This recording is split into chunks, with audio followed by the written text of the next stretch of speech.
نیتا بننے کے چکر میں، چناؤ جیتنے کے چکر میں، غیر مسلموں کو خوش کرنے کے چکر میں وہ کسی مندر میں بھی چلا جاتا ہے اور ٹیکا بھی لگا لیتا ہے، شام ہونے سے پہلے پہلے اس کی انٹری کہیں اور ہو جاتی ہے۔ یہ منظر دیکھنا ہو تو آج کے زمانے میں تم دیکھ سکتے ہو۔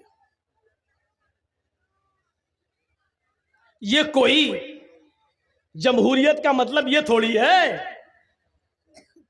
کہ ہم جس ملک میں رہتے ہیں ٹھیک ہے بھائی بھائی بن کے رہو، لیکن اس کا یہ مطلب تھوڑی ہے کہ آپ دیوالی پر کسی کو مبارکباد دیں گے، ہولی پر کسی کو مبارکباد دیں گے، ٹھیک ہے تمہارا تہوار تم کرو، ہمارا تہوار ہم کر رہے ہیں، لیکن ایک مسلمان ہو کر کسی غیر مسلم کو کہے کہ دیوالی مبارک ہو، ہیپی دیوالی، ہیپی ہولی، معاف کیجئے گا، اسی چیز کو ختم کرنے کے لیے تو محمد رسول اللہ صلی اللہ علیہ وسلم آئے، ورنہ یہ آفر تو نبی کو بھی دیا گیا تھا، 6 مہینے آپ ہمارے مذہب میں آ جائیے، 6 مہینے ہم آپ کے مذہب میں آ جاتے ہیں۔ کیا کہا تھا اللہ کے نبی صلی اللہ علیہ وسلم نے؟ قرآن کی آیت نازل ہوتی ہے، نہیں، لکم دینکم ولی دین، تمہارے لیے تمہارا دین اور ہمارے لیے ہمارا دین، تم اپنے دین پر رہو، ہم اپنے دین پر رہیں، نہ تم ہمیں ہماری عید کی مبارکباد دو، نہ ہم تمہیں تمہاری دیوالی کی مبارکباد دیں گے، نہ تم ہمیں ہماری بقرعید پر مبارکباد دو، نہ ہم تمہیں تمہارے ہولی پر مبارکباد دیں گے، تم اپنا تہوار کرو، ہم اپنا تہوار کر رہے ہیں۔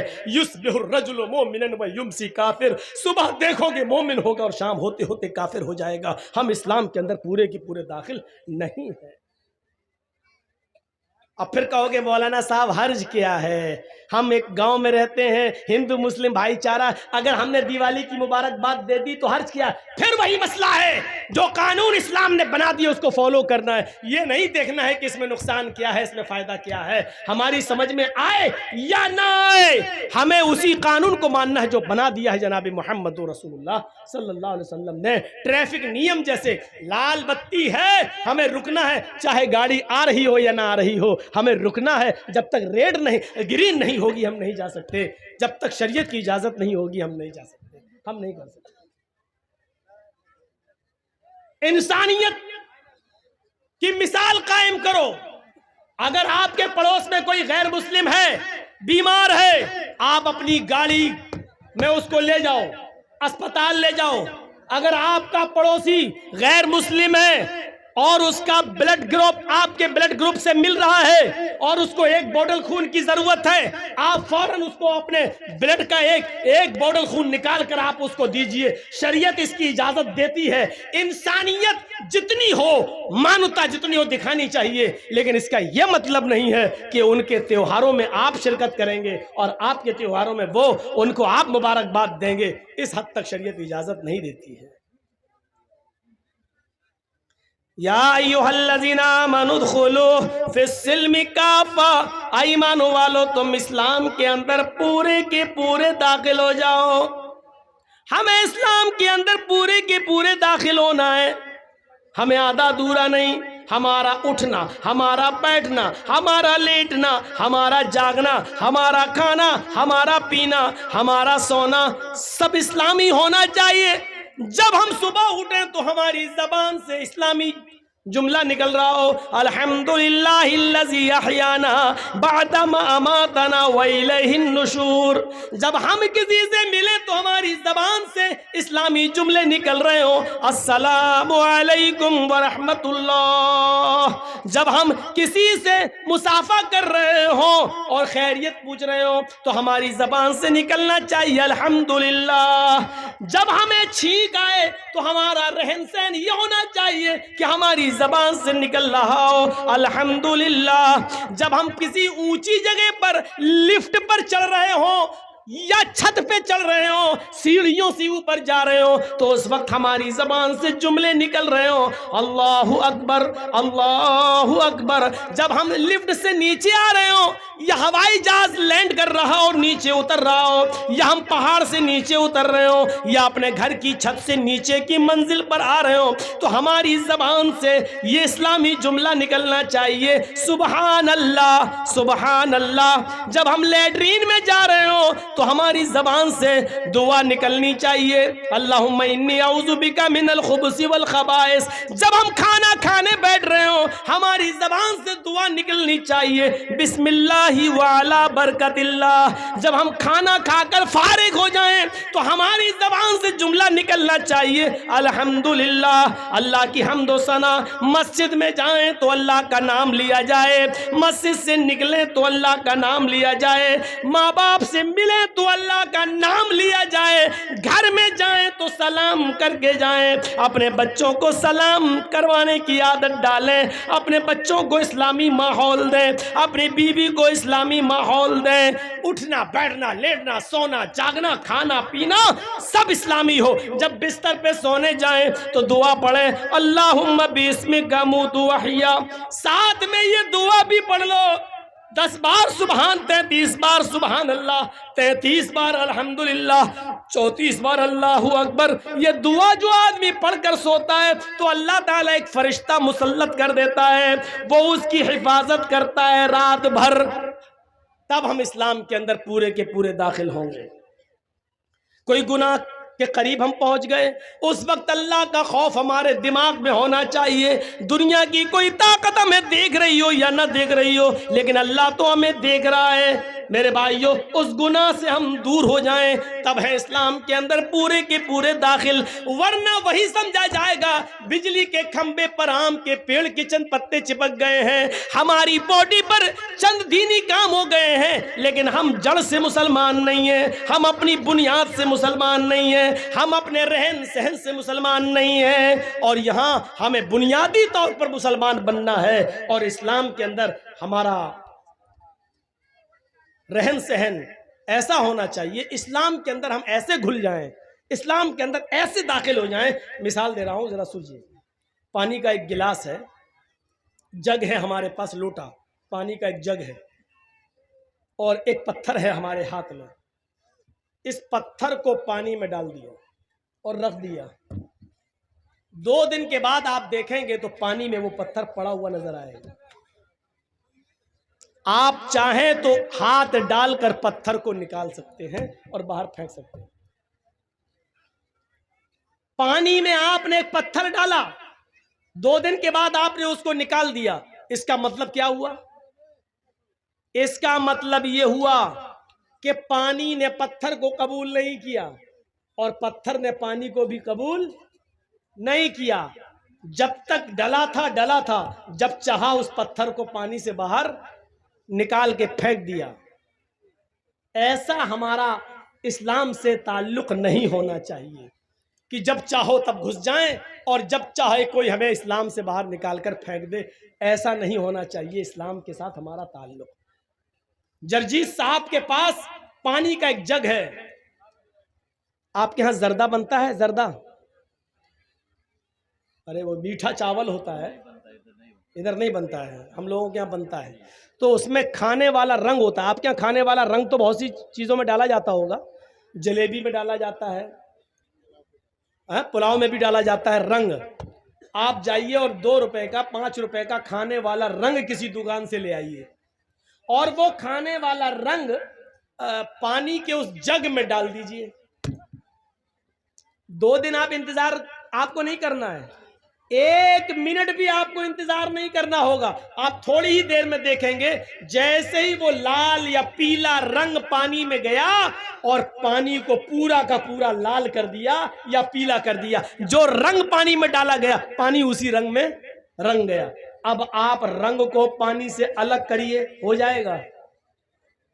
جو رنگ آپ نے پانی میں ڈالا ہے، اب آپ پانی سے رنگ کو الگ کریے، نہیں ہوگا۔ اور پانی کو رنگ سے الگ کیجئے، وہ بھی نہیں ہوگا۔ نہ رنگ پانی سے الگ ہو سکتا ہے، نہ پانی رنگ سے الگ ہو سکتا ہے۔ دونوں ایسے گھل گئے ہیں، ایسے مل گئے ہیں کہ نہ پانی رنگ کو چھوڑتا ہے اور نہ رنگ پانی کو چھوڑتا ہے۔ یہ ہونا چاہیے ہمارا اسلام کے ساتھ گھلنا، یہ ہونا چاہیے ہمارا اسلام کے ساتھ تعلق۔ جب ہم اسلام میں آ گئے، مسلمان بن گئے، تو ہماری جان چلی جائے نہ تو اسلام ہم سے نکلے نہ ہم اسلام سے نکلے۔ یہ ہونا چاہیے پانی اور رنگ کی طرح ہمارا اسلام کے ساتھ رشتہ ہے۔ ہے یہاں چند ڈنڈے پڑتے ہیں موب لنچنگ کے موقع پر تو آدمی جے شری رام کے نعرے لگانے لگتا ہے، حالانکہ وہ موت کا ڈر ہوتا ہے، وہ تو جس کے اوپر بیتتی ہے وہی جانتا ہے، میں یہ نہیں کہہ رہا ہوں، لیکن ہمارا تعلق اسلام کے ساتھ یہ ہونا چاہیے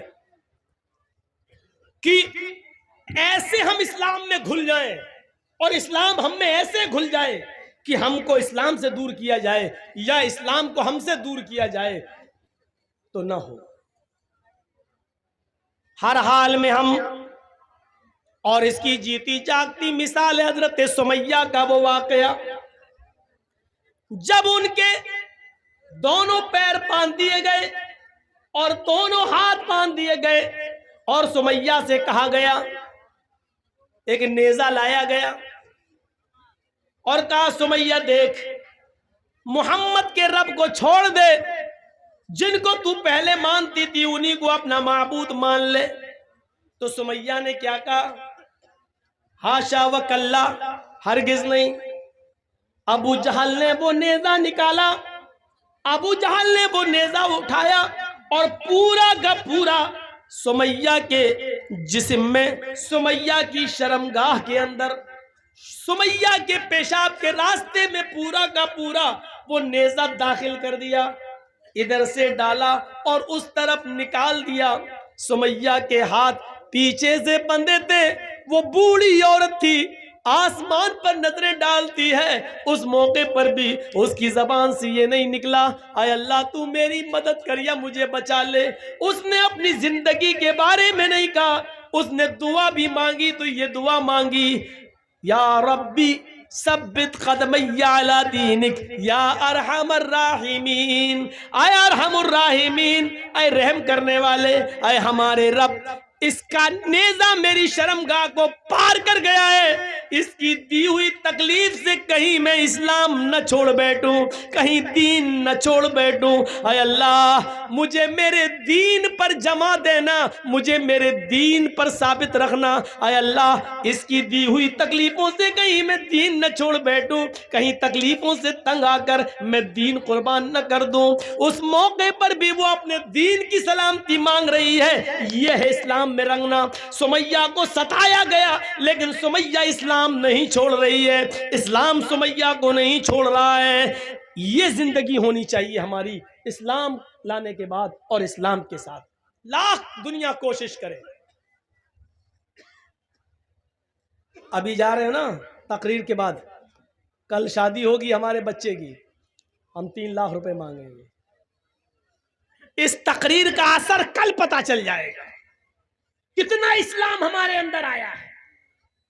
اپنے بیٹے کی شادی میں لڑکی والے سے 2 لاکھ روپے ہم مانگیں گے، 3 لاکھ مانگیں گے، موٹر سائیکل مانگیں گے، آپ دیکھ لیجئے گا۔ یہ اسلام ہماری زندگی کے اندر ہے، یہ اسلام۔ سمیہ کا اسلام دیکھو، اور اس کے بعد 2 اونٹ منگائے گئے، ایک اونٹ کا چہرہ پورب کی طرف کر دیا گیا، دوسرے اونٹ کا چہرہ پشچم کی طرف کر دیا گیا۔ یہ پیر سمیہ کا اس اونٹ سے باندھ دیا گیا اور دوسرا پیر سمیہ کا دوسرے اونٹ سے باندھ دیا گیا۔ ایک اونٹ کا چہرہ پورب کی طرف، ایک کا پشچم کی طرف۔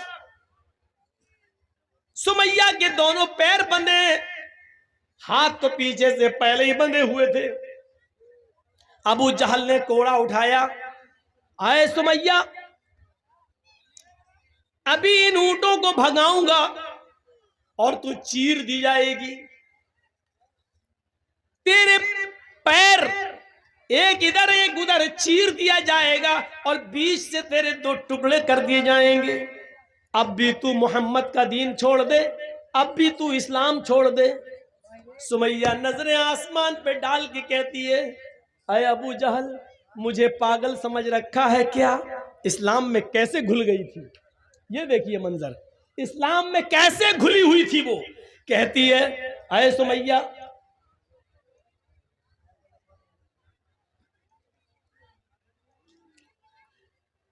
سمیہ کا حال دیکھیے آپ، کیسے گھلی ہوئی تھی وہ اسلام کے اندر، کیسے، کتنی اسلام کے اندر، اسلام اس کے دل میں گھر کر گیا تھا۔ سمیہ کیا کہتی ہے؟ اے ابو جہل وہ دیکھ۔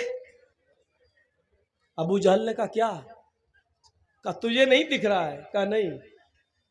ارے وہ جنت ہے، جنت۔ آئے ابو جہل، کیا جنت دیکھ کر بھی کوئی پلٹ سکتا ہے؟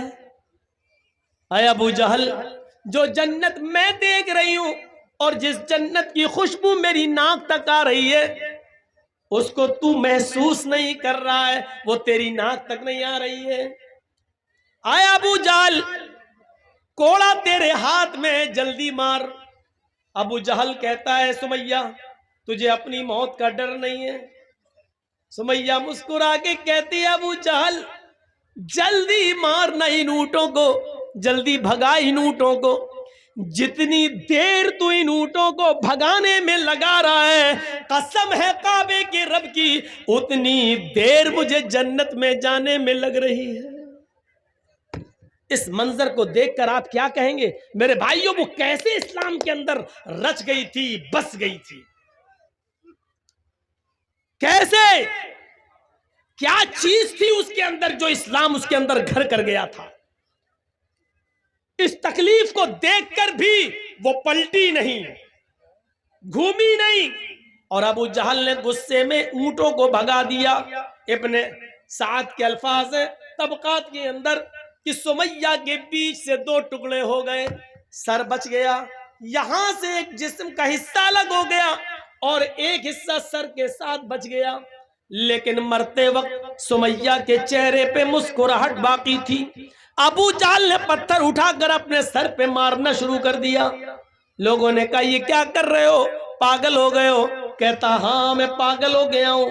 سمیہ کا سب کچھ چھینا، اس کی جان تک چھینی، اس کو موت کے گھاٹ بھی اتارا، لیکن پھر بھی سمیہ جیت گئی، میں ہار گیا۔ مرتے وقت بھی مسکرا رہی ہے، دیکھو مجھے چڑھا رہی ہے۔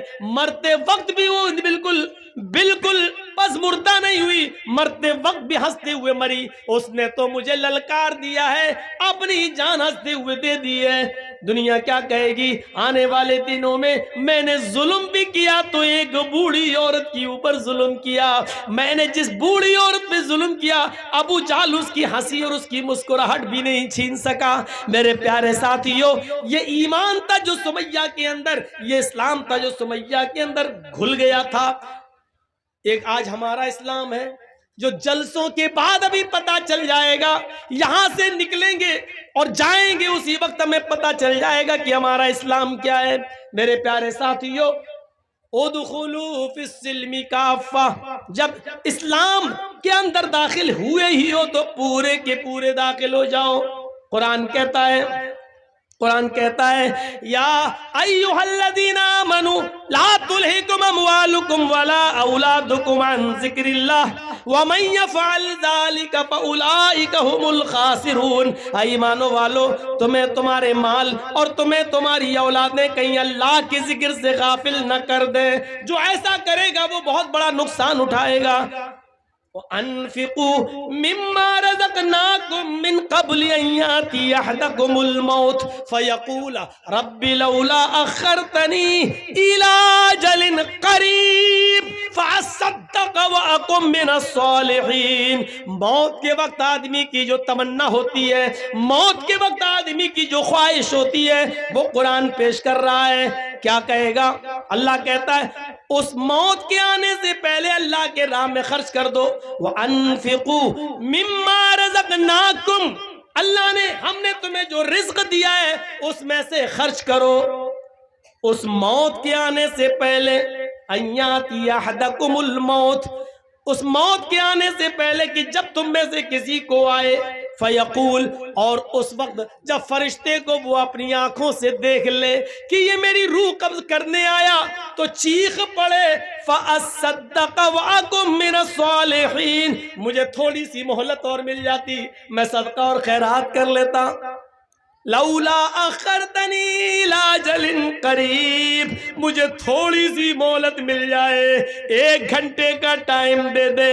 اے ملک الموت، 1 گھنٹے کا ٹائم دے دے، میں ICICI بینک تک جاؤں گا، میں اسٹیٹ بینک تک جاؤں گا، میرے پاس 1 کروڑ روپیہ رکھا ہے، 50 لاکھ اپنی اولاد کو دیتا ہوں، 50 لاکھ اللہ کی راہ میں خرچ کر دیتا ہوں، مجھے 1 دن کی مہلت دے دے، زمین کے فلاں فلاں کونے میں ہمارا مال گڑا ہے، اس کو نکال کر ہم راہ خدا میں ہم خرچ کر دیتے ہیں، تھوڑی سی مہلت دے دے، فَأَصَّدَّقَ، صدقہ کرنے کا ٹائم دے دے، خیرات کرنے کا ٹائم دے دے، مدرسوں میں زکوٰۃ دینے کا ٹائم دے دے، 1 دن کی مہلت دے دے، 2 دن کی مہلت دے دے، تاکہ میں صدقہ و خیرات کر لوں، مرتے وقت آخری وقت میں نیک لوگوں میں ہو جاؤں۔ آواز آئے گی، نہیں نہیں، ہرگز مہلت نہیں دی جائے گی۔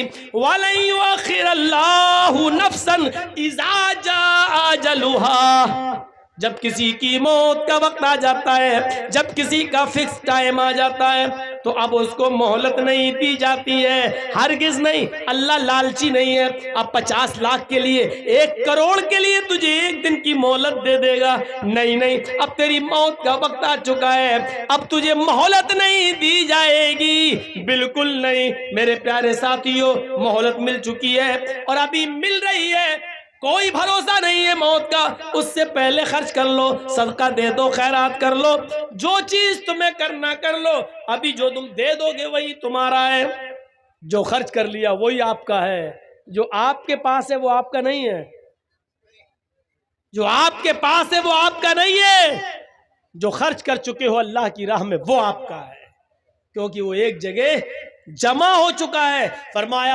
جناب محمد رسول اللہ صلی اللہ علیہ وسلم نے، بادروا بالاعمال سبعا هل تنتظرون الا فقرا منسیا او غنى مدغیا او مرضا مفسدا او حرما مفندا او موتا مجہزا، 7 چیزوں کے آنے سے پہلے نیک اعمال میں جلدی کرو، 7 چیزوں کے ظاہر ہونے سے پہلے نیک اعمال میں جلدی کرو۔ اگر تم غریب ہو تو امیر بننے سے پہلے نیک اعمال کرو۔ هل تنتظرون الا فقرا منسیا، کیا تم اگر تم امیر ہو، اگر تم دولت مند ہو تو ایسی فقیری کا انتظار مت کرو جو تمہیں الا فقرا منسیا، هل تنتظرون الا فقرا منسیا، کیا تم ایسی فقیری کا انتظار کر رہے ہو جو تمہیں سب کچھ بھلا دے؟ پیسہ ہے، دولت ہے، ابھی آپ سردیوں میں گرم کپڑے لے سکتے ہو، گیزر لا سکتے ہو، گرم پانی سے نہا سکتے ہو، گرم کپڑے لا کر فجر میں جا سکتے ہو، ابھی پیسہ ہے تمہارے پاس، کیا تم غریبی کا انتظار کر رہے ہو؟ جب سب چھن جائے گا تب جاؤ گے نیک عمل کرنے، جب کچھ نہیں رہے گا تب جاؤ گے، تو غریب ہونے سے پہلے نیک اعمال کر لو۔ او غنن مدغیا، اگر فقیر ہو تو ٹائم ہی ٹائم ہے تمہارے پاس، وقت ہی وقت ہے، نیک اعمال کر لو۔ کیا امیر ہو جاؤ گے تب نیک اعمال کرو گے؟ ایسے امیر جو تمہیں سرکش بنا دے۔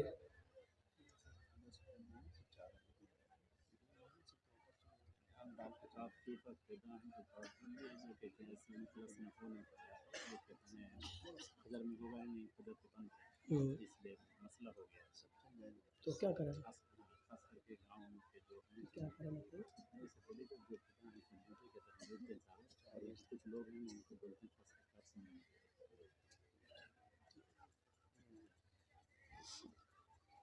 تو ان 7 چیزوں کے آنے سے پہلے ہمیں اور آپ کو نیک عمل کرنا ہے۔ اگر امیر ہو تو غریبی سے پہلے، غریب ہو تو امیری سے پہلے۔ جب غریب آدمی امیر بنتا ہے نا تو ایک دم سرکش ہو جاتا ہے، وہ سوچتا ہم نے اپنے ہنر سے کمایا، تو ایسی سرکشی کا انتظار، ایسی امیری کا انتظار مت کرو۔ او مرضن مفسدہ، تندرست ہو، صحت مند ہو تو مریض سے پہلے، بیماری سے پہلے نیک عمل کر لو۔ اچھے خاصے ہو، نماز نہیں پڑھ رہے ہو، جب ایکسیڈنٹ ہو جائے گا، ٹانگ ٹوٹ جائے گی، تب جاؤ گے نماز پڑھنا۔ او حرمن مفندا، جوان ہو عبادت کر لو۔ کیا ایسے بڑھاپے کا انتظار کر رہے ہو جو تمہاری عقل خراب کر دے؟ جوانی میں نماز نہیں پڑھی، اب عقل خراب ہو گئی، اب جا رہے ہو نماز پڑھنے، پتہ ہی نہیں وضو میں 3 بار دھو رہے ہو کہ 5 بار دھو رہے ہو، سجدے 2 کر رہے ہو کہ 8 کر رہے ہو، عقل خراب ہو، اب جاؤ گے عبادت کرنے، او موتن مجھزا، یا اچانک آ جانے والی موت سے پہلے نیک عمل کر لو، زندہ ہو تو عمل کرو، کیا موت کا انتظار کر رہے ہو؟ اب الدجال فشر غائب ينتظر، کیا خروج دجال کا انتظار کر رہے ہو؟ جب دجال نکلے گا تب تم نیک عمل کرو گے؟ اب الساعہ فساعۃ ادھا وامر، کیا قیامت کا انتظار کر رہے ہو؟ قیامت سے پہلے نیک اعمال کر لو۔ تو میرے پیارے ساتھیو یاد رکھیے گا، سب سے بہتر چیز ہوتی ہے صدقہ و خیرات، جو انسان کی تقدیر میں بہت سی چیزیں لکھی ہوئی ہوتی ہیں، لیکن صدقہ آنے والی مصیبتوں کو بھی ٹال دیتا ہے، آنے والی مصیبتوں کو بھی دور کر دیتا ہے۔ صدقہ اور خیرات، تو میرے بھائیوں زیادہ سے زیادہ صدقہ و خیرات کر کے آنے والی مصیبتوں سے اپنے آپ کو بچاؤ۔ تقدیر میں یہ بھی لکھا ہوتا ہے کہ اس آدمی کے اوپر یہ مصیبت آنے والی تھی، اس کا ایکسیڈنٹ ہونے والا تھا، لیکن یہ فلاں دن ایسا صدقہ کرے گا، اس صدقے کی وجہ سے اس کا ایکسیڈنٹ ٹل جائے گا۔ یہ مصیبت آنے والی ہے لیکن صدقے کی وجہ سے یہ مصیبت اس کی ٹل جائے گی۔ یہ سب چیزیں لکھی ہوئی ہیں۔ تو جتنا چندہ ہونا چاہیے اتنا ہوا نہیں۔ میں آپ کے درمیان کچھ لوگوں کو بھیجوں گا، اور ابھی کچھ لوگ چلے جائیں چادر لے کر۔ کم سے کم آپ لوگوں سے میری گزارش ہے، اور اسلام کے بارے میں تقریر سن رہے ہو، آپ نے دوسروں کے کہنے پر جو دیا ہے، لیکن مجھ سے محبت کتنی ہے آپ کو، اور میرے کہنے پر آپ کتنا دیتے ہیں، ایک بار جھولا دیکھنا ہے۔ آپ چادر لے کے بھیجیے۔ آپ کے درمیان کچھ لوگ بچے آئیں گے، چادر دے کر بھیج رہے ہیں، آپ لوگ بیٹھے رہنا، بھی تقریر جاری رہے گی انشاءاللہ۔ اور میں چند احباب کا نام لیتا ہوں جس کا نام اس سے پہلے بھی لیا جا چکا ہے۔ میں ہمارے ہر دل عزیز عبدالسبحان صاحب سے گزارش کروں گا، ہمارے اسی ڈائز پر یعنی اسٹیج پر ہی موجود ہیں، آپ مولانا جرجیت صاحب سے ملاقات کریں اور اپنا خصوصی تعاون جو آپ دینا چاہ رہے ہیں، لکھانا چاہ رہے ہیں، آپ پیش کریں۔ اسی طرح میں فضیلت الشیخ مولانا جرجیت صاحب کے ہر دل عزیز چہیتے ڈاکٹر عالمگیر صاحب سے گزارش کرتا ہوں کہ آپ اپنے تعاون فضیلت الشیخ جرجیت صاحب کے ہاتھ میں دیں۔ اسی طرح میں جناب شریف الحق بالو گولا سے گزارش کروں گا، آپ اسٹیج پر تھے، ابھی جہاں بھی ہیں آپ سے گزارش آپ اسٹیج میں آئیں۔ اسی طرح ہمارے پورو مکھیا صداقت علی صاحب سے بھی گزارش کرتا ہوں کہ آپ اسٹیج میں آئیں۔ اسی طرح حاجی خلیل الرحمان صاحب اور جتنے بھی گاؤں کے ماسٹر حضرات ہیں تمام سے گزارش کرتا ہوں کہ آپ وقت کی نزاکت کو دیکھیں، وقت بہت ہی کم ہے۔ آپ سے گزارش بلا تاخیر آپ اپنے قیمتی تعاون فضیلت الشیخ مولانا جرجیت صاحب کے ہاتھ میں دے کر ثواب دارین حاصل کریں۔ تو میں عرض یہ کر رہا تھا کہ ان 7 چیزوں کے آنے سے پہلے ہمیں نیک اعمال کرنا چاہیے۔ موضوع میرا ہے اسلام کے اندر پورے کے پورے داخل ہو جاؤ۔ تو آج میں نے جو مثالیں دی ہیں آپ کو کہ ہمیں فائدہ ہو یا نہ ہو، ہمیں قانون کو پر عمل کرنا ہے جو قرآن نے اور حدیث نے بنا دیا، جو محمد رسول اللہ نے ہمیں دیا۔ دوسری چیز ہم نے یہ بتائی کہ چند پتے بجلی کے کھمبے پر اگر گر جائیں تو بجلی کا کھمبا آم کا پیڑ نہیں ہو سکتا، اسی طریقے سے چند عبادتیں کر لینے کی وجہ سے ہم پورے مسلمان نہیں ہو سکتے ہیں۔ ہمیں پورے کے پورے مسلمان ہونا ہے اور اسلام کے اندر ہمیں پورا کا پورا داخل ہونا ہے۔ اور تیسری چیز ہم نے یہ بتائی، اسلام کے اندر ہم ایسے گھل جائیں جیسے پانی کے اندر رنگ گھل جاتا ہے، پھر رنگ کو پانی سے نکالا جائے یا پانی کو رنگ سے نکالا جائے تو دونوں ایک دوسرے سے الگ نہیں ہو سکتے ہیں۔ اسی طریقے سے اسلام ہم سے نکالا جائے یا ہم سے اسلام کو دور کیا جائے تو ہماری جان چلی جائے، لیکن اسلام ہم سے نہ جائے۔ تو یہ چیز ہمارے اندر ہونی چاہیے۔ اسلام اپنی بہت سی خوبیوں کی وجہ سے مشہور ہے جو دوسرے مذاہب کے اندر نہیں ہیں۔ آپ دیکھیے، اسلام ہمیں برابری کا سبق دیتا ہے، اسلام ہمیں مساوات کا درس دیتا ہے۔ آپ دنیا کے کسی بھی جگہ چلے جائیے، آپ یہاں تک کہ مندروں میں بھی چلے جائیے تو وہاں پر پہلے برہمن آئے گا، پھر چھتری آئے گا، پھر ویش آئے گا، پھر شودر آئے گا۔ ایک ساتھ پوجا کرنے کی برہمن اور شودر ایک ساتھ پوجا نہیں کر سکتا ہے۔ آپ کسی بھی مندر کا آپ جائزہ لے کر دیکھ لیجئے۔ ٹرین میں آپ چلے جائیے، آپ کی اپنی سیٹ، لیکن ایسے بہت سے لوگ مل جائیں گے جو آپ کو آپ کی سیٹ سے اٹھا دیں گے، چلیے ہٹو ہم بیٹھیں گے، زبردستی گھس جائیں گے۔ اس اسٹیج پر بھی آپ کسی کو بھی اٹھا سکتے ہیں اور کسی کو بھی بٹھا سکتے ہیں، لیکن مساوات کا درس اسلام نے ایسے دیا ہے کہ اگر آپ مسجد میں نماز پڑھنے کے لیے گئے اور آپ بہت غریب ہیں، لیکن آپ اگلی صف میں اگر بیٹھ گئے اور اگلی صف بھر گئی، تو آپ کو اس ملک کا بادشاہ اگر مسلمان ہو جائے، یا سعودی عرب کا بادشاہ جو مسلمان ہے اگر وہ بھی جائے، تو اگلی صف سے کسی غریب کو اگر ہٹانا چاہے تو بادشاہ کا باپ بھی اس کو اگلی صف سے نہیں ہٹا سکتا ہے۔ اس غریب آدمی کو جو اگلی صف میں بیٹھ گیا ہے اس کو کوئی نہیں ہٹا سکتا ہے۔ اب بادشاہ کو جہاں جگہ ملے گی وہیں اس کو نماز پڑھنا پڑے گی۔ یہ اسلام نے حق دیا ہے۔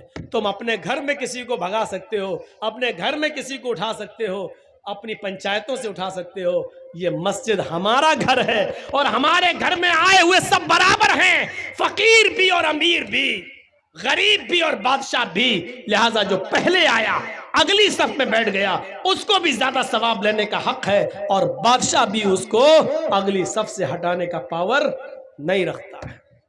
یہ مساوات کا درس اگر ملے گا تو اسلام کے اندر ملے گا۔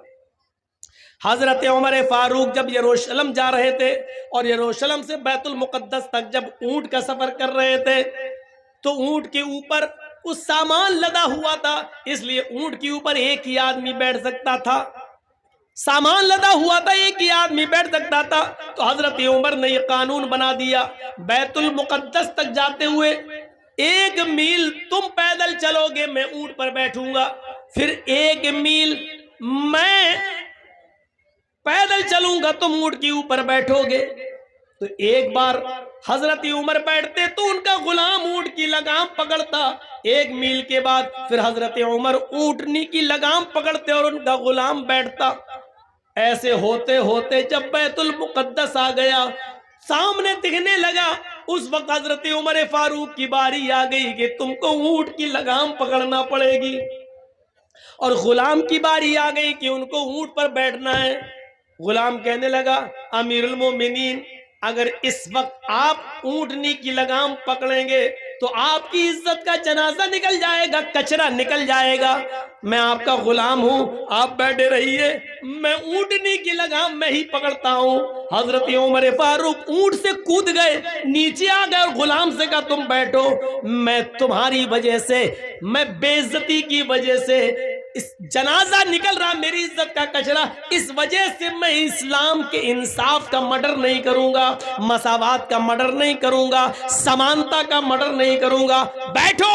اپنے غلام کو بٹھایا، حضرت عمر اونٹ کی لگام پکڑ کے چل رہے ہیں، حضرت عمر اونٹ کی لگام پکڑ کے چل رہے ہیں، وہاں کچھ یہودی کھڑے ہیں، کہہ رہے ہیں لوگوں سے کہ اے مسلمانوں، کیا تمہارا امیر المومنین وہ ہے جو اونٹ کے اوپر بیٹھا ہوا ہے؟ اور مسلمان بیت المقدس کے پاس جواب دیتے ہیں نہیں نہیں، میرا امیر المومنین تو وہ ہے جو اونٹنی کی لگام پکڑ کے چل رہا ہے، اور وہ جو اونٹ کے اوپر سوار ہے وہ تو اس کا غلام ہے۔ اس کے بیٹھنے کی باری آئی تو حضرت عمر فاروق نے اس باری کو قبول نہیں کیا اور اونٹنی کی لگام پکڑنا ہی گوارا کیا، لیکن اس غلام کو نیچے اتار کر اس سے اونٹ کی لگام پکڑوانا گوارا نہیں کیا۔ یہ حضرت عمر ہے جو اونٹ کی لگام کو پکڑے ہوئے ہیں۔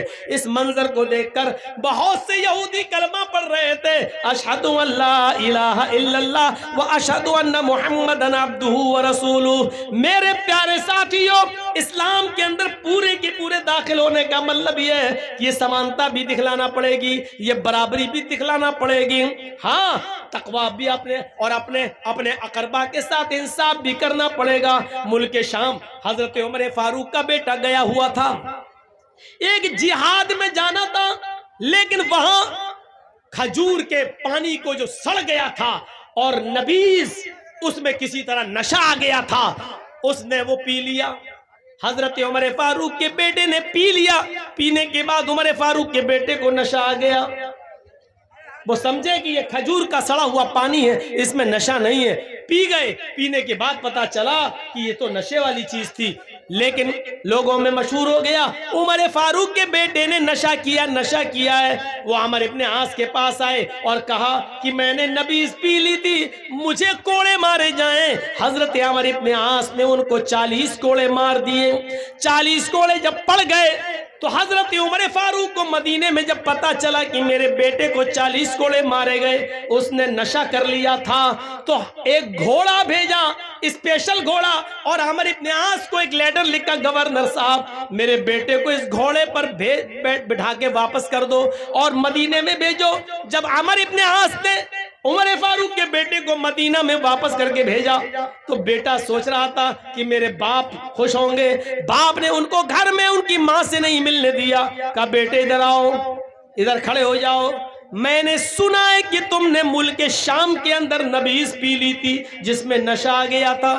بیٹے نے کہا ہاں۔ کہا پھر تمہیں سزا ملنی چاہیے 40 کوڑوں کی۔ کہا میرے ابو وہ تو مجھے عمر ابن عاص نے 40 کوڑے مار دیے، میرے پیٹھ پہ پڑ گئے ہیں، میں آپ کا بیٹا ہوں، بے انصافی کیسے کر سکتا ہوں؟ 40 کوڑوں کی سزا تو میں نے ملک شام میں اپنے اوپر کھا لی۔ حضرت عمر نے کہا نہیں بیٹے، وہ سزا نہیں مانی جائے گی، سزا وہ ہوگی جو میں تمہیں دوں گا۔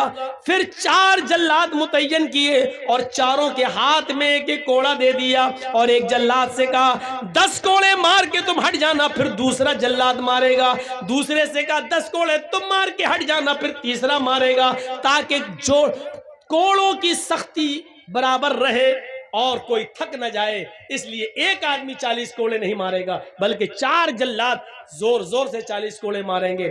جب 40 کوڑے پڑ گئے تو بیٹے نے کہا ابو کیا یہ بے انصافی نہیں ہے کہ 40 کوڑے میں نے ملک شام میں کھائے، پھر یہاں آنے کے بعد بھی مجھے 40 کوڑے مارے گئے، آخر پھر مجھے وہاں ملک شام میں کیوں مارے گئے؟ وہ کوڑوں کا کیا ہوگا جو میں نے وہاں کھایا؟ عمر فاروق کا جواب تھا میرے بیٹے، ملک شام کے امیر گورنر کے اوپر میرا اعتبار نہیں ہے، اس نے تمہیں کوڑے مارے ہیں، لیکن میرا دل کہتا ہے اس نے تمہارے ساتھ رعایت برتی ہوگی، جتنی زور سے مارنا چاہیے اتنی زور سے نہیں مارا ہوگا، اس لیے کہ تم امیر المومنین کے بیٹے ہو، اس لیے کہ تم عمر فاروق کے بیٹے ہو۔ میں نے سوچا کہ وہاں تمہیں پکا اور سچا انصاف نہیں ملا ہوگا، آج ملا ہے، میں نے 4 جلادوں سے 40 کوڑے پڑوائے ہیں تمہیں۔ یہ تھے مسلم، اسلام کے اندر ان کو کہا جاتا ہے کہ یہ پورے کے پورے اسلام کے اندر داخل تھے۔ میرے پیارے ساتھیوں، تو میں کہنا یہ چاہ رہا تھا کہ دودھ پیتے بچے نہیں ہو کہ جو پینسل سے لکھیں اور ریزر سے بگاڑ دیا جائے۔ آپ بڑے ہو چکے ہیں، اتنا یاد رکھنا، جان بوجھ کر کیا ہوا گناہ بھی تو اللہ تعالیٰ بھی معاف نہیں کرتا۔ یعملون بجہالۃ ثم یتوبون، جو جہالت کے طور پر انجانے میں جو غلطی کرتے ہیں اور اس کے بعد توبہ کرتے ہیں تو اللہ رب العالمین ان کی توبہ کو قبول کرتا ہے۔ آپ جان بوجھ کر غلطیوں پہ غلطی کرتے رہیں، صبح شراب پئیں اور شام کو توبہ کر لیں، پھر صبح شراب پئیں اور شام کو توبہ کر لیں، پھر صبح شراب پئیں اور شام کو توبہ کر لیں۔ اللہ فرماتا ہے کہ یہ آدمی میری رحمت کا ناجائز فائدہ اٹھا رہا ہے، مجھے غفور الرحیم مانتا ہے لیکن ہماری رحمت کا ناجائز فائدہ اٹھا رہا ہے۔ شام کو شراب پیتا ہے، صبح توبہ کرتا ہے، پھر شام کو جام پیتا ہے، پھر صبح توبہ کرتا ہے، پھر شام کو جام پیتا ہے۔ معاف کیجئے گا، جان بوجھ کر کیا ہوا گناہ تو اللہ بھی جلدی نہیں معاف کرتا ہے جب تک کہ بندہ عزم مصمم نہ کر لے، پکا ارادہ نہ کر لے کہ اب ہم اس گناہ کو چھوڑ رہے ہیں اور کبھی نہیں کریں گے، اللہ بھی معاف نہیں کرتا ہے۔ میرے پیارے ساتھیوں، ہم اب پین سے لکھ رہے ہیں، پینسل کا زمانہ چھوٹ چکا ہے، اب جو کچھ بھی آپ کرو گے یاد کرنا یہ غلطی مٹنے والی نہیں ہے، یہ تاریخ بنے گی، یہ اتہاس بنے گا۔ پینسل سے لکھ کر ریزر سے بگاڑنے والا زمانہ ہمارا ختم ہو چکا ہے۔ اللہ کے رسول نے فرمایا تھا جب تمہارے بچے 7 سال کے ہو جائیں تو نماز پڑھنے کا ان کو حکم دو اور ان کو مسجد میں لے جاؤ، کبھی پڑھیں گے کبھی چھوڑیں گے، کبھی پڑھیں گے کبھی چھوڑیں گے، کوئی بات نہیں، ان کی عادت ڈل نکلواؤ، لیکن جب 10 سال کے ہو جائیں تو بچپنا ان کا ختم ہو گیا ہے، اور 10 سال کے بعد بھی اگر وہ نماز نہ پڑھے تو ان کو مارو، فَضْرِبُوهُمْ، تو ان کو مارو اور مسجد میں لے جاؤ۔ یعنی 7 سال سے لے کر 10 سال تک کی زندگی آپ کی بچپنے کی زندگی شمار کی جا سکتی ہے، لیکن 10 سال کے بعد اب آپ کے ہاتھ میں پینسل نہیں ہے، پین ہے۔ اب جو بھی آپ کریں گے وہ سوچ سمجھ کر کیجئے گا، کیونکہ یہ غلطی مٹے گی نہیں، غلط لکھو گے تو لکھ جائے گا، مٹے گا نہیں، نقش ہو جائے گا اور آگے چل کے یہ تاریخ بنے گی۔ ہٹلر نے جو غلطی کی آج اس کو ہم تاریخ میں پڑھتے ہیں، نپولین نے جو غلطی کی آج اس کو ہم دیکھتے ہیں، حجاج ابن یوسف جو غلط کارنامے کر کے گیا آج اس کو یاد کیا جاتا ہے اور اس کو ظالم کہا جاتا ہے۔ یاد رکھو، اتہاس بناؤ تو اچھا اتہاس بناؤ۔ ہم نہیں رہیں گے 100 سال کے بعد جب نسلیں آئیں گی تو ہمارا نام لیا جائے اور ہمارا ذکر خیر ہو، ہمارا ذکر خیر ہو، ہمارا ذکر ہٹلر میں نہ ہو، ہمارا شمار حجاج ابن یوسف میں نہ ہو، ہمارا شمار چوروں لٹیروں میں نہ ہو۔ اتہاس بنانے کی کوشش کرو۔ یا ایھا الذین آمنوا ادخلوا فی السلم کافہ، پورے کے پورے اسلام میں داخل ہو جاؤ۔ اب یہ پورے کے پورے اسلام میں داخل ہونا کیا ہے؟ پورے کے پورے اسلام میں داخل ہونے کا مطلب ہے آپ کا اٹھنا بھی اسلامی ہو، آپ کا بیٹھنا بھی اسلامی ہو، آپ کا چلنا بھی اسلامی ہو، آپ کا کھانا بھی اسلامی ہو، آپ کا پینا بھی اسلامی ہو، آپ کا کپڑا پہننا بھی اسلامی ہو، آپ کی شادیاں بھی اسلامی ہوں، آپ کے ولیمے بھی اسلامی ہوں۔ الغرض زندگی میں جتنے بھی شعبے ہیں ان میں سارے کے سارے کام اسلام کے طریقے پر ہوں، یہ ہے اسلام کے اندر پورا کا پورا داخل ہونا۔ کیا ہم اسلام میں پورے کے پورے داخل ہیں؟ ابھی یہ جلسہ ختم ہوگا تب لوگ اپنی اپنی سائیکلیں نکالیں گے، پھر دیکھیے گا لڑائی، ہٹ ہٹ ہٹ ہٹ، لات مارے گا، ہٹ، پہلے ہم آئے، پہلے ہم نکالیں گے گالیاں۔ یہ جلسے کے بعد دیکھ لیجئے گا، اور فجر کی نماز دیکھ لیجئے گا مسجد میں، ماشاءاللہ کرسیل کے اندر جو بھیڑ آج میں دیکھ رہا ہوں شاید اس سے پہلے میں نے اتنی بھیڑ نہیں دیکھی، اور شاید یہ نتیجہ ہے 2 مرتبہ جو کرونا کا کال رہا ہے اور اس میں کرونا کے پیریڈ میں جو جلسے نہیں ہو سکے، اس کے بعد شاید یہ فرسٹ بار جلسہ ہو رہا ہے جس کی وجہ سے اتنی بھیڑ نہیں ہوئی کبھی جو آج ہو رہی ہے۔ لیکن اس بھیڑ کو ہم کیا مانیں یہ ہماری مسجدیں بتائیں گے، یہ ہماری مسجدیں۔ آپ چاہتے ہیں کہ ہم فجر میں سو جائیں، ظہر میں آ کے نماز پڑھ لیں، عصر میں پڑھ لیں، مغرب میں پڑھ لیں اور عشاء میں جا کے سو جائیں اور ہمیں لوگ مسلمان کہیں؟ دیکھیے گا ذرا، آپ چاہتے ہیں کہ ایک آدھ اچھا کام کر لیں لوگ ہمیں مسلمان کہیں؟ 2-4 وقت کی نماز پڑھ لینے سے، مثال پر غور کیجئے گا، 2-4 وقت کی نماز پڑھ لینے سے، 2-4 روزے رکھ لینے سے، 2-4 اسلامی کام کر لینے سے آپ مسلمان نہیں کہلائیں گے۔ مثال دے دوں، بجلی کا ایک کھمبا لگا ہوا ہے، پول، اس پر ابھی بجلی کے تار دوڑائے نہیں گئے ہیں لیکن دوڑنا ہے، لائٹ آئے گی آپ کے گاؤں میں، بجلی کے کھمبے لگا دیے گئے ہیں، اچانک آندھی آتی ہے اور آپ کے گاؤں میں آم کے پیڑ لگے ہوئے ہیں، اچانک پیڑ سے کچھ پتے ٹوٹتے ہیں اور بجلی کے کھمبے پر، بجلی کے پول پر چپک جاتے ہیں۔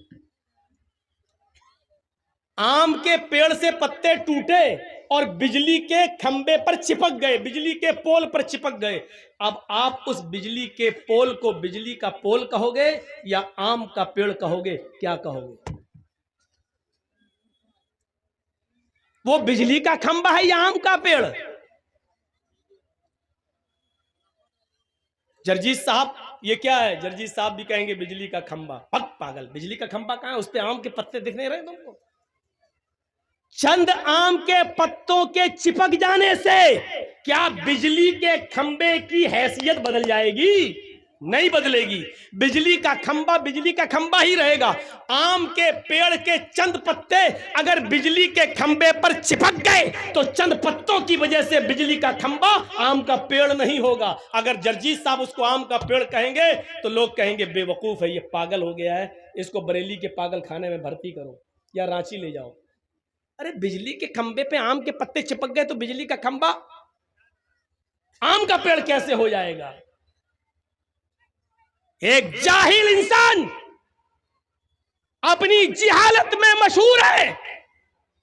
2 نمازیں پڑھ لی, 2 روزے رکھ لیے, 2 مسکینوں کو فقیروں کو کھانا کھلا لیا, تو 2-4 اچھے کام کر لینے کی وجہ سے اس انسان کو پورا کا پورا مسلمان کیسے مان لیا جا سکتا ہے؟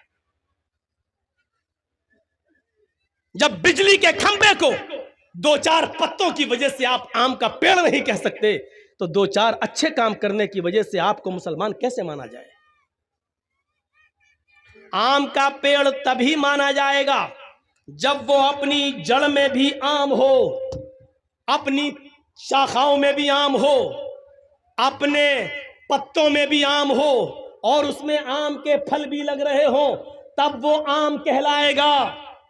جب اس کا جڑ بھی آم کا ہو, اس کے ٹہنیاں, اس کی شاخیں بھی آم کی ہوں, اس کے پتے بھی آم کے ہوں, اور اس میں آم لگتا ہو, تب آپ کہیں گے آم کا پیڑ.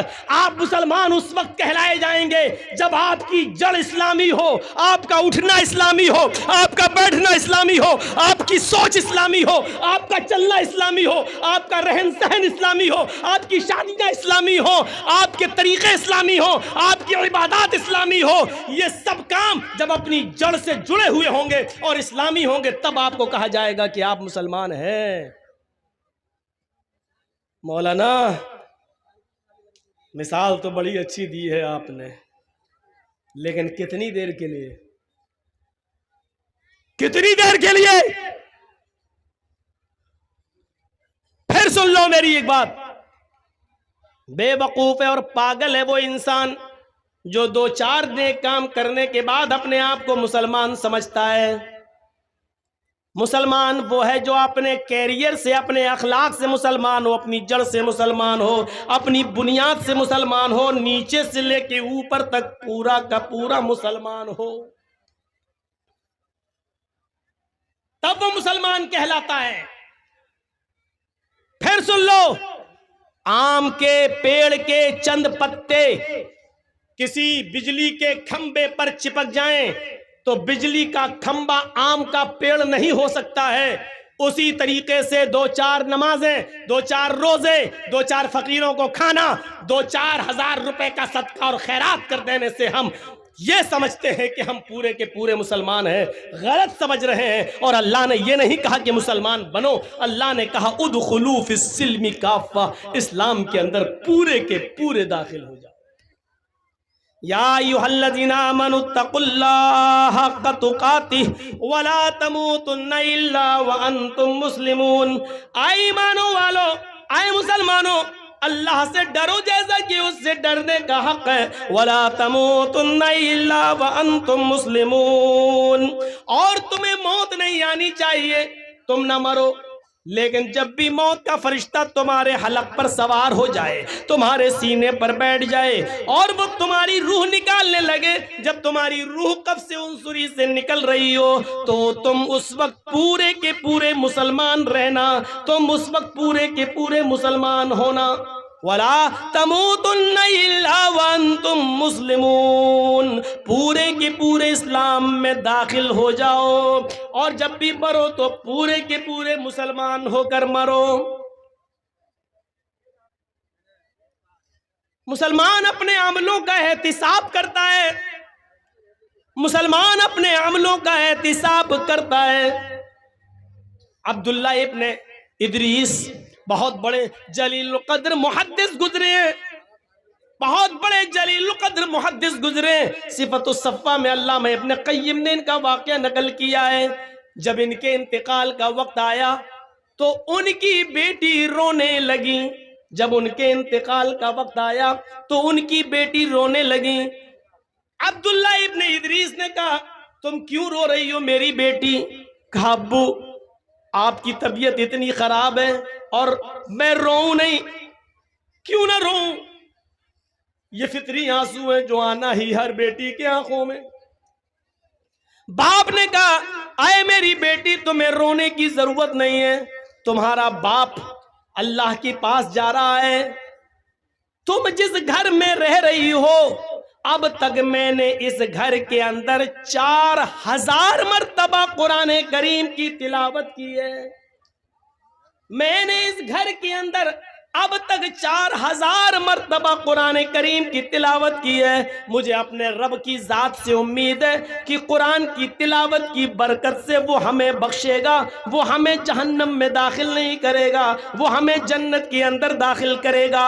اہل ایمان اپنے عملوں کا احتساب کرتے ہیں، اپنے عملوں کا حساب و کتاب لیتے ہیں۔ امام بخاری الادب المفرد کے اندر ایک واقعہ حضرت زید ابن ثابت کا نقل کرتے ہیں کہ حضرت زید ابن ثابت کے گھر میں کچھ مہمان آ گئے، عشاء کی نماز کے لیے اذان ہوتی ہے، حضرت زید ابن ثابت اپنے مہمان کے ساتھ عشاء کی نماز پڑھنے کے لیے جا رہے ہیں۔ مسجد قریب تھی ان کے گھر سے، وہ چھوٹے چھوٹے قدم رکھتے ہوئے جا رہے ہیں، چھوٹے چھوٹے قدم۔ ان کے مہمان نے کہا ہے اذان ہو گئی ہے اور آپ چھوٹے چھوٹے قدم رکھتے ہوئے مسجد میں جا رہے ہیں، مسجد قریب ہے، چلیے تھوڑے سے بڑے بڑے قدم رکھیے اور مسجد میں چلیے۔ تو حضرت زید ابن ثابت نے کیا کہا؟ فرمایا کہ آئے میرے مہمان، تم نہیں جانتے ہو میں نے اللہ کے نبی جناب محمد رسول اللہ سے سنا ہے، آپ نے ایک مسجد میں خطبے میں کہا تھا کہ مسجد کی طرف جو شخص نماز کی نیت سے جائے گا اس کے ہر ایک قدم پر ایک نیکی لکھی جائے گی جو 10 نیکی کے برابر ہوگی، اور ایک گناہ اس کا مٹایا جائے گا۔ جو مسجد کی طرف جاتا ہے نماز کی نیت سے، ہر ایک قدم پر ایک نیکی لکھی جاتی ہے اور ایک گناہ مٹایا جاتا ہے۔ میں چھوٹے چھوٹے قدم اس لیے رکھتا ہوں تاکہ مسجد تک جاتے ہوئے میرے قدموں کی تعداد بڑھ جائے اور میرے نام اعمال میں زیادہ نیکیاں لکھ لی جائیں، میرے قدم کی سنکھیا بڑھ جائے، میرے پیروں کے قدم کی تعداد بڑھ جائے اور میری زیادہ نیکیاں لکھ لی جائیں اللہ رب العالمین کی یہاں، اور زیادہ گناہ مٹ جائیں۔ اہل ایمان مسلمان وہ ہوتا ہے جو اپنی ایک ایک نیکی کو گن گن کے رکھتا ہے۔ جیسے حضرت عبداللہ ابن ادریس نے کہا میں نے اس گھر میں 4000 مرتبہ قرآن کریم کی تلاوت کی ہے۔ اور مسلمان وہ ہوتا ہے جو اپنے گناہ کو بھی یاد رکھتا ہے کہ آج مجھ سے کتنے گناہ ہوئے ہیں۔ بستر پہ جب سوتا ہے رات میں تو سوچتا ہے کہ دن بھر میں ہم نے اچھے کام کتنے کیے ہیں اور برے کام کتنے کیے ہیں، اور برے کام جتنے کیے ہیں کل کوشش کریں کہ ہم اس سے کم کریں اور اچھے کام میں ہم تھوڑا سا اس کی تعداد کو بڑھائیں۔ یہ مسلمان کا کام ہوتا ہے۔ حضرت سلیمان تیمی کے جب انتقال کا وقت آیا تو رونے لگے، پوچھا تم کیوں رو رہے ہو؟ انہوں نے کہا 27 سال پہلے ایک گناہ میں نے کر لیا تھا، اس گناہ کی توبہ میں 27 سال سے کر رہا ہوں، آج اس لیے رو رہا ہوں، پتہ نہیں اللہ نے میری توبہ قبول کی یا نہیں کی۔ اندازہ لگائیے، ایک گناہ 27 سال پہلے کیا تھا اور کیا کہہ رہے ہیں 27 سال سے اس گناہ کی توبہ کر رہا ہوں، پتہ نہیں اللہ نے قبول کیا کہ نہیں کیا میری توبہ۔ اور ہم تو 27 سال پہلے ایک گناہ، ہم تو ایک دن میں ہزاروں گناہ کر جاتے ہیں۔ وہ کہہ رہے ہیں کہ میں نے ایک گناہ 27 سال پہلے کیا تھا اور 27 سال کے بعد آج تک میں توبہ کر رہا ہوں، اب میرے انتقال کا وقت آ گیا ہے تو رو اس لیے رہا ہوں، پتہ نہیں اللہ نے میری توبہ قبول کیا نہیں کی۔ تو پوچھا گیا تم کون سا گناہ کیے تھے؟ تو گناہ آپ سنیں گے تو آپ کو ہنسی آئے گی، کوئی گناہ ہی نہیں۔ 27 سال پہلے پوچھا گناہ کون سا کیا؟ تو حضرت سلیمان تیمی نے کیا کہا تھا کہ میں نے ایک بدعتی سے سلام کر لیا تھا۔ بدعتی جانتے ہیں کس کو کہتے ہیں؟ بتانے کی ضرورت نہیں ہے، اندازہ لگا لیجئے۔ میں نے 27 سال پہلے ایک بدعتی کو سلام کر لیا تھا، 27 سال سے آج تک توبہ کر رہا ہوں، اب میری موت کا وقت قریب ہے، پتہ نہیں اللہ تعالیٰ نے مجھے معاف کیا ہوگا یا نہیں کیا ہوگا۔ اللہ کے نبی صلی اللہ علیہ وسلم نے فرمایا کہ جس نے بدعتی کو اپنے گھر میں ٹھہرایا اس پر لعنت، فلعنت اللہ علی من آوى محدثا، اللہ کی لعنت ہو اس پر جس نے کسی بدعتی کو اپنے گھر میں ٹھہرایا، اللہ کی لعنت ہو اس پر جس نے کسی بدعتی سے سلام کیا۔ تو وہ کہتے ہیں کہ میں نے ایک بدعتی سے سلام کر لیا تھا، 27 سال سے توبہ کر رہے ہیں۔ بدعتی سے سلام کر لیا تو 27 سال سے توبہ کر رہے ہیں۔ جو لوگ اپنی لڑکیوں اور اپنی بہنوں کی شادی بدعتیوں کو دے رہے ہیں ان کے گناہ کا عالم کیا ہوگا، وہ سوچیں۔ اپنے گھر کا داماد بدعتیوں کو بنا رہے ہیں، وہ سوچیں۔ اور روزانہ وہ بدعتی داماد تمہارے گھر پہ آ کر کھاتا ہے، پیتا ہے، اور تم اپنے داماد اس بدعتی کو اپنے گھر میں پناہ دیتے ہو، وہ لوگ سوچیں۔ اسلام کے اندر پورے کے پورے داخل ہو جاؤ، موضوع تو بڑا اچھا ہے لیکن ہے کون داخل؟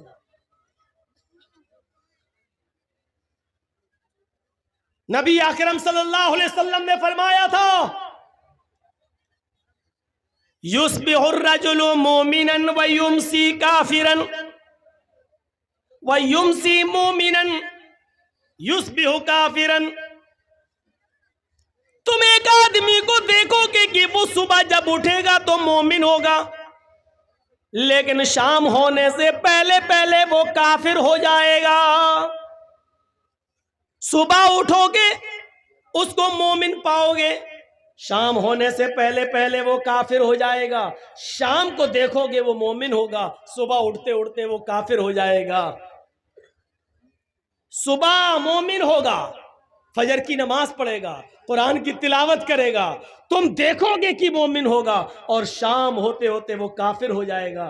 یہ منظر دیکھنا ہے تو آج کے زمانے میں دیکھ لو کہ ایک مسلمان صبح فجر کی نماز پڑھتا ہے، قرآن کی تلاوت کرتا ہے، اور پھر نیتا بننے کے چکر میں، چناؤ جیتنے کے چکر میں، غیر مسلموں کو خوش کرنے کے چکر میں وہ کسی مندر میں بھی چلا جاتا ہے اور ٹیکا بھی لگا لیتا ہے۔ شام ہونے سے پہلے پہلے اس کی انٹری کہیں اور ہو جاتی ہے۔ یہ منظر دیکھنا ہو تو آج کے زمانے میں تم دیکھ سکتے ہو۔ یہ کوئی جمہوریت کا مطلب یہ تھوڑی ہے